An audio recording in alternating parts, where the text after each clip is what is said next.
Welcome to the Discourse number 29. Well, in the previous Discourse number 28, we have examined the nature of Asmita, but then the Discourse had an abrupt ending due to the problem of internal storage in my mobile.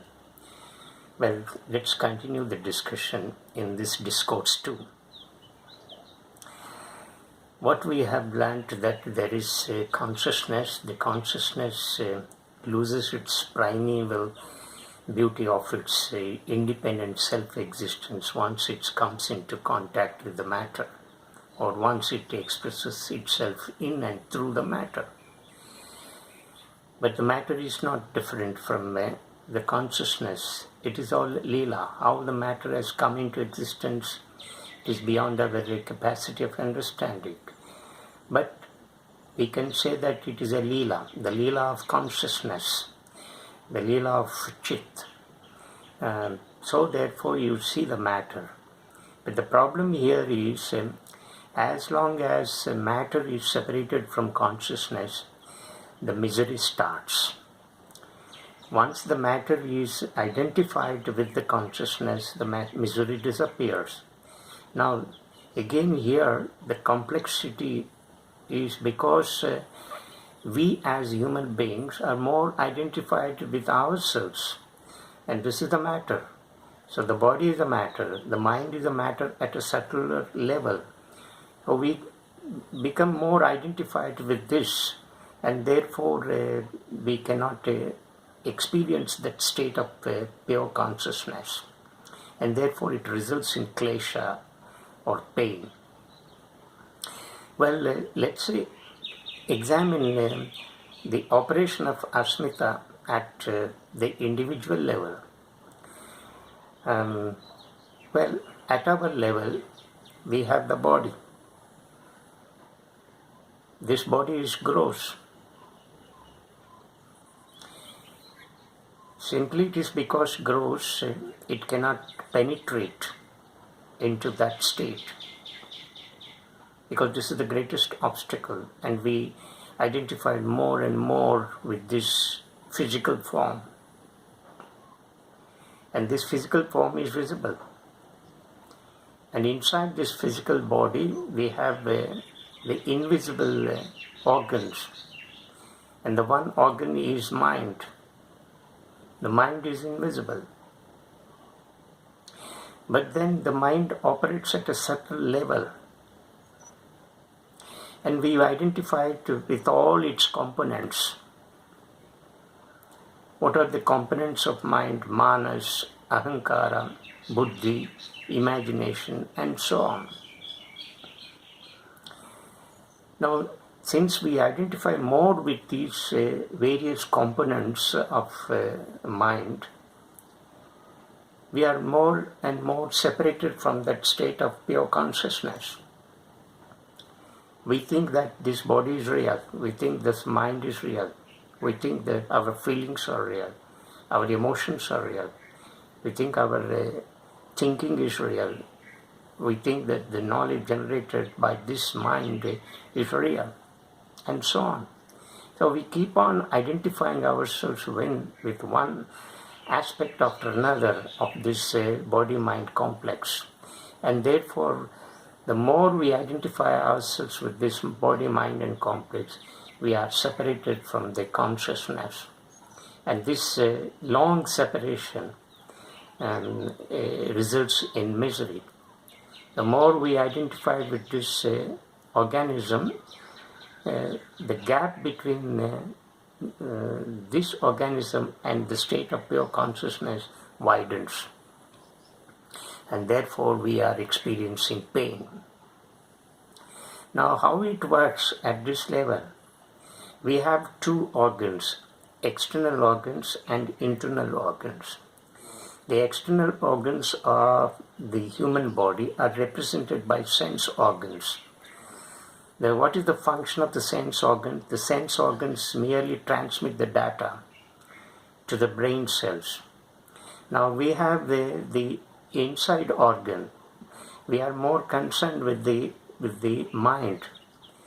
the mind, because of the presence of mind, the body functions. The mind is not there, body will not function.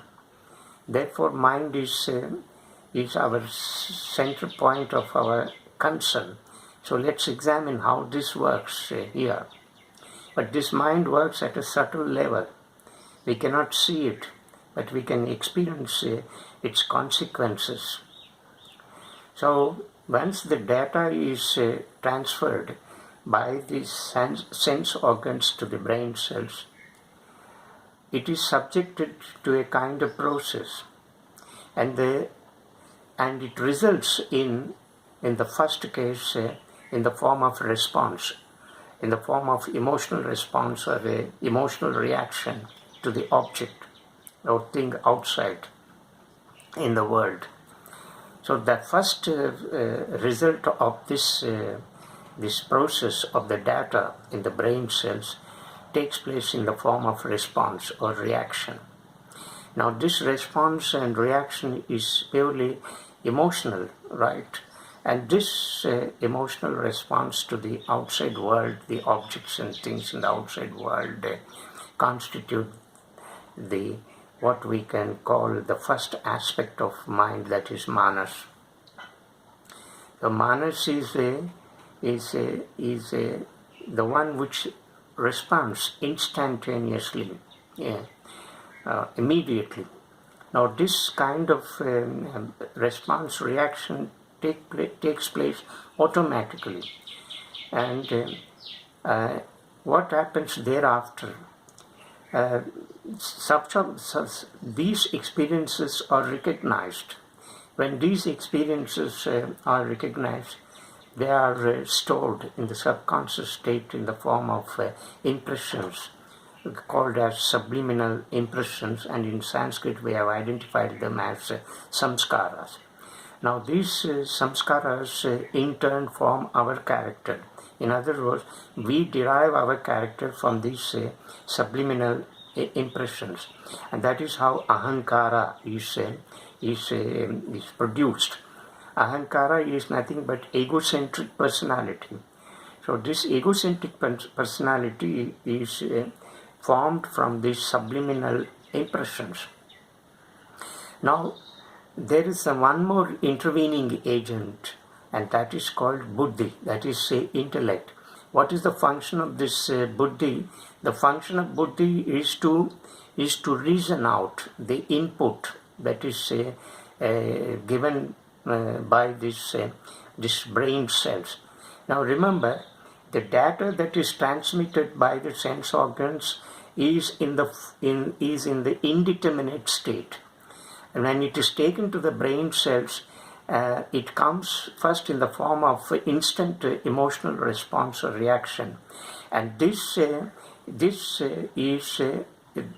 here the indeterminate state takes the shape of determinate state. Now this determinate responses, these determinate reactions are again subjected to a further analysis, and this further analysis is done by this intellect buddhi. Now the function of intellect is to reason out, to analyze, to examine deeply, and to interpret, evaluate, and pass judgments. So these are the functions of the intellect which we have already learnt. When intellect does all these functions, taking the determinate data, right, produced by the brain cells, we get a definite form of knowledge. That is how the knowledge is created, and we see all that knowledge in the university libraries. So I hope the listeners have understood this particular process of generating responses, emotional responses, reactions, and forming of knowledge. So we have at the lower level the sense organs, and then a little higher level, that is inside our body, we have the brain cells where the data is subjected to a very kind of complex process, and then we have the intellect which intervenes and then formulates the knowledge. So the indeterminate data carried by the sense organs is converted into the determinate data by the brain cells, which in turn again is converted into a definite form of knowledge by the intellect. So this is what happens. But now the point here is how Asmita is generated here. Asmita is generated because of our identification with this body, identification with the sense organs. We think the experience that is undergone through the sense organs is real. And the inside, whatever is generated by the mind, the impressions, the images, the opinions, and the knowledge, and so on and so forth, all these become a reality for us. We think they are real, so we become more identified with this, with these various functional aspects of mind at a subtler level. Right outside the body, with the sense organs, is what is known as the gross level. But when we go inside, at the mental level, it becomes subtle. So we identify more and more with this body outside, with the sense organs, and with the mind inside. Therefore, this identification results in pain. This identification results in klesha. This identification is what is known as in Sanskrit Asmita. I hope the listeners have understood the whole idea of Asmita and how Asmita is generated in us. Now, this identification operates at the different levels. Remember, this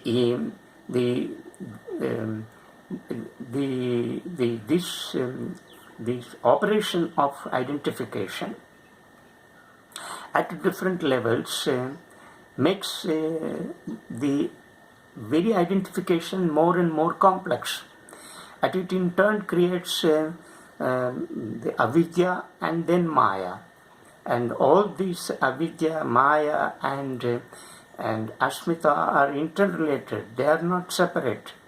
They cannot be studied in isolation, right? So they are all interrelated. Where there is avidya, there is bound to be asmita. Where there is asmita, there is bound to be maya. All these are connected with one another. Now, as we have just now said, we have learned, as the speaker has said, that this identification, this level of identification operates at different points. Let us examine how this identification works. Now, it has its various aspects. What we can say, this identification, this asmita, has various aspects. The first aspect is that when we come into contact with the power of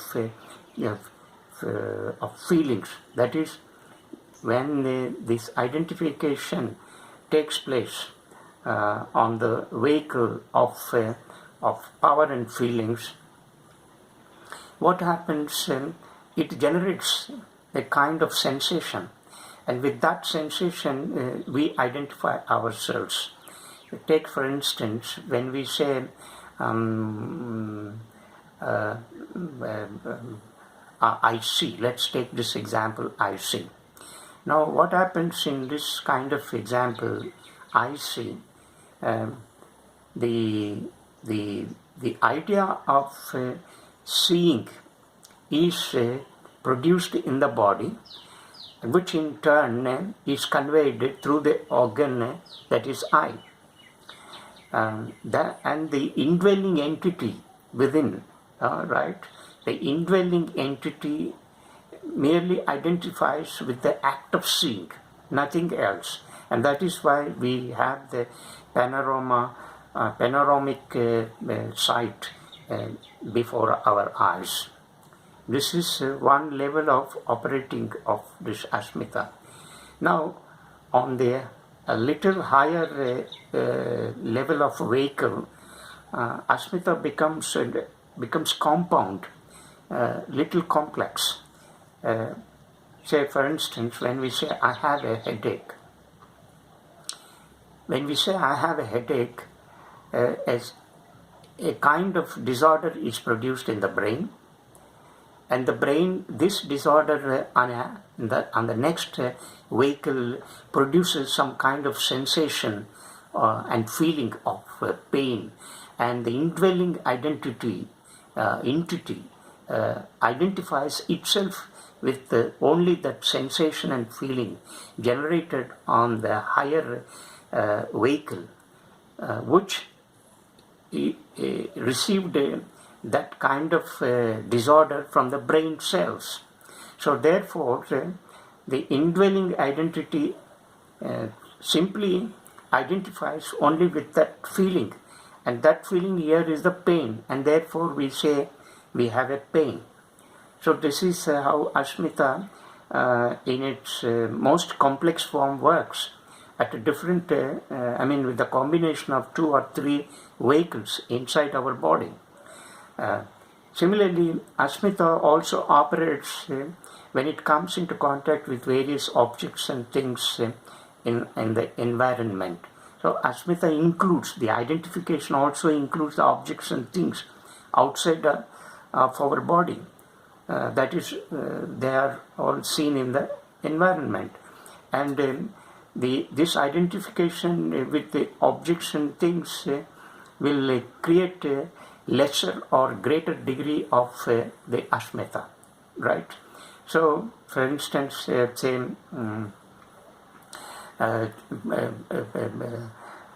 children born to us, we will claim that they are our children, like my children. Look at the identification, my children. Similarly, the house in which we live will say my house. Similarly, we identify ourselves with the car. This is my car, right? And likewise, we keep on identifying with the object after object in the environment.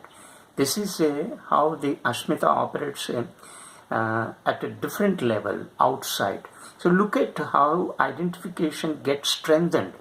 The more Asmita gets strengthened, the more it generates pain, and the more it creates separation from us, from this body-mind complex, with that of the state of pure consciousness, right, which is the substratum of this whole life and creation.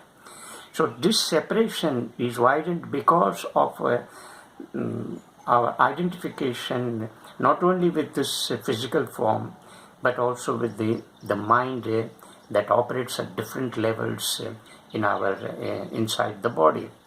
And at another level, as we have just now learned, we also identify more with the environment.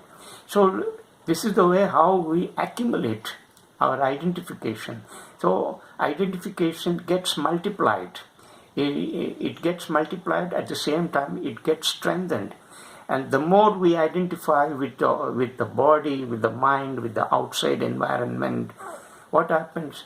Our ahankara also gets strengthened, right? Our asmita also gets strengthened. And when the asmita becomes stronger and stronger, the avidya also comes into existence, and along with the maya. So all these play together. And because of the play, the interplay of all these, we become denser and denser, we become grosser and grosser, and we are more separated from that state of pure consciousness, and therefore it results more in pain. So this is how Asmita functions. Now, but as the speaker has already made in his previous discourse, that the matter and consciousness are not two different entities. They are one and the same, right? But the matter is projected on the consciousness. Though matter is not real, but it is projected on the consciousness. But it has its own reality of its existence because the state of pure consciousness can never be realized in the absence of the matter. So matter should be there. Otherwise, how do we know that there is such a state, and that state is called consciousness, pure consciousness? How do we know? If you are not there, if I am not here, how can we realize that? So therefore, the matter is bound to be there. It is all play, the play of consciousness, nothing else. So therefore, the matter exists for its own sake. And this matter is in turn is used as a vehicle to understand and comprehend and realize that state of pure consciousness, which is the substratum of the whole creation and life. So this is the complexity of Asmita.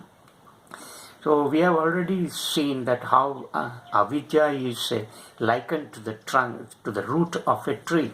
That avidya is the base for all other forms of sources of klesha. And then comes the Asmita, which is compared with the trunk of a tree. Look at, if the avidya becomes stronger, the trunk also becomes stronger. The Asmita becomes stronger. When these two become stronger, then automatically raga, dvesha and abhinivesha also become stronger. So that is the importance of the Asmita and avidya. So once these are broken, that is our identification with our body, with our mind at different levels, and with the environment has to be broken. Only when it is broken, then we can re-establish our connectivity with that state of consciousness. But right now, that connectivity is lost, and because of losing that connectivity, we are in state of confusion and misery. So as long as the separation exists between us and the state of pure consciousness, which is the substratum of life and creation, the pain persists, the pain continues, and suffering goes on in this world, and human being can never escape from it. Therefore, this identification has to be broken. How to break this identification? So Patanjali has prescribed this psychophysical technique called Ashtanga Yoga. So this by this technique, this veil, this kind of cover, this kind of gap, this wide gap between us and the state of pure consciousness can be broken. Now, when this is broken, we get reunited with the pure state of consciousness. This is how the union happens. This is how the union takes place. As we have already learned, one meaning of yoga is union. Union at a higher level is this. But then first we must achieve union here between the body and the mind. Only when the union is established, the union between this organism and the state of pure consciousness can take place. So that union is at a higher level. But to move to the higher level, we need to achieve the union here. So this is called yoga. So first, let us take care of this body-mind complex. Let's purify this. Let's let's break the chains. Let's break the vehicles that obstruct us, that prevent us from seeing the reality outside, that prevents us from seeing the true nature of our being, our existence, and so on. Only when this kind of illusion is removed, destroyed, along with Asmita and Avidya, then the union with the state of pure consciousness can take place. It happens automatically without any volition. So this is the philosophy of yoga, and this is the complexity of understanding this particular word Asmita. So listeners, we have examined the two sources of kleshas, namely avidya and Asmita, and we shall, I hope the listeners have properly understood the idea behind these two complex Sanskrit terms. And if we can understand these two, the other three sources of kleshas are easier for us to understand.